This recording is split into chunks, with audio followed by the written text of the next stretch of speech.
Assalamualaikum warahmatullahi wabarakatuh. Ketemu meneh ing pelajaran Basa Jawa kelas 4 wulangan 6. Dina iki awake dhewe arep sinau meneh babagan sandangan aksara Jawa, utamane bab sandangan wianjana. Sadurunge miwiti pelajaran, aja lali cepakno bukumu lan ndonga dhisik ya. Sandangan wianjana. Sandangan wianjana iku ana 3, yaiku 1 cakra, 2 keret, 3 pengkal. Wujud jeneng lan gunane. Sing nomor 1, cakra gunane kanggo sesulihe panjingan ra. Nomor 2, keret gunane kanggo sesulihe cakra lan pepet. Dene nomor 3 yaiku pengkal, gunane kanggo sesulihe panjingan ya. Supaya luwih paham lan mudeng babagan sandangan wianjana, ayo disemak. Tuladha sandangan wianjana cakra. Kra panulisane ka diwenehi cakra.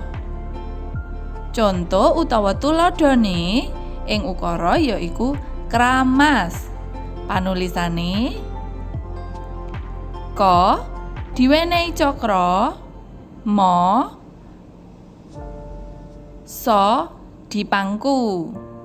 Nah, ana pangkon ning kene. Kelingan to nek ana sandangan panyigek wanda. Saiki kri. Panulisane ka diwenehi cakra lan wulu diwaca kri. Tuladhane keringet.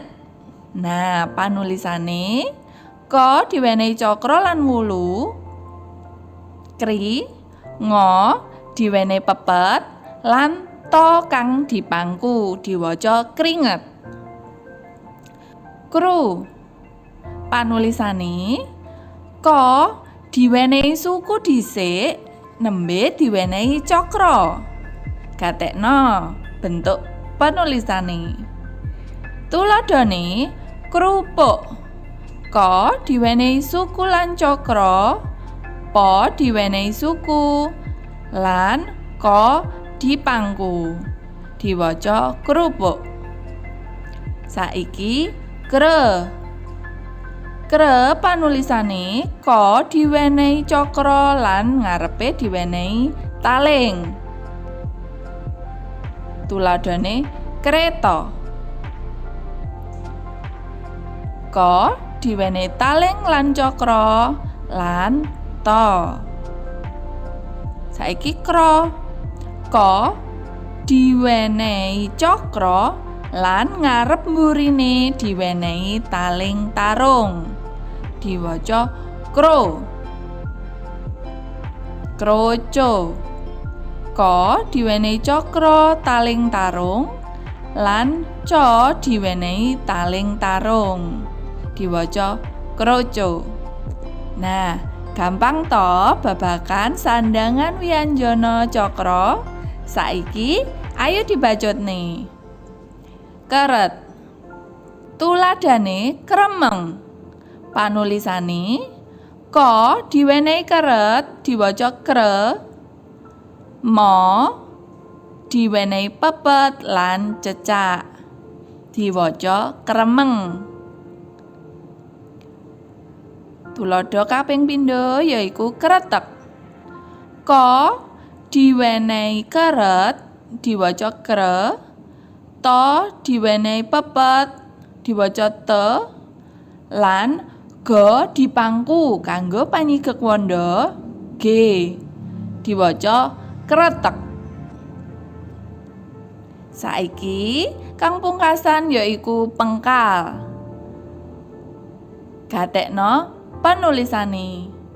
Tuladhane tya. Penulisane ta kang disambung karo pengkal.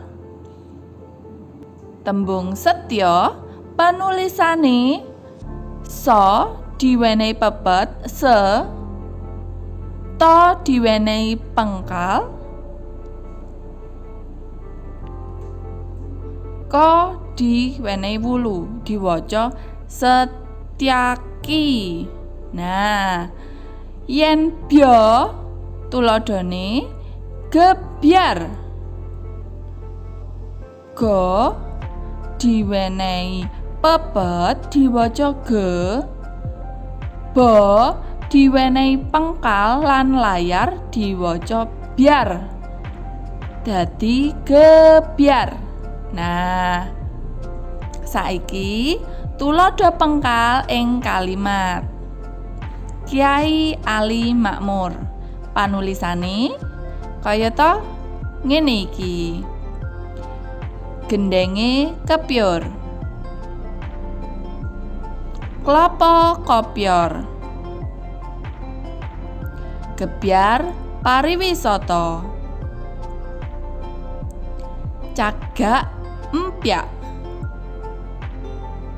Nah, gampang to? Sak temene sinau aksara Jawa iku gampang angger awakmu tlaten lan paham maksude.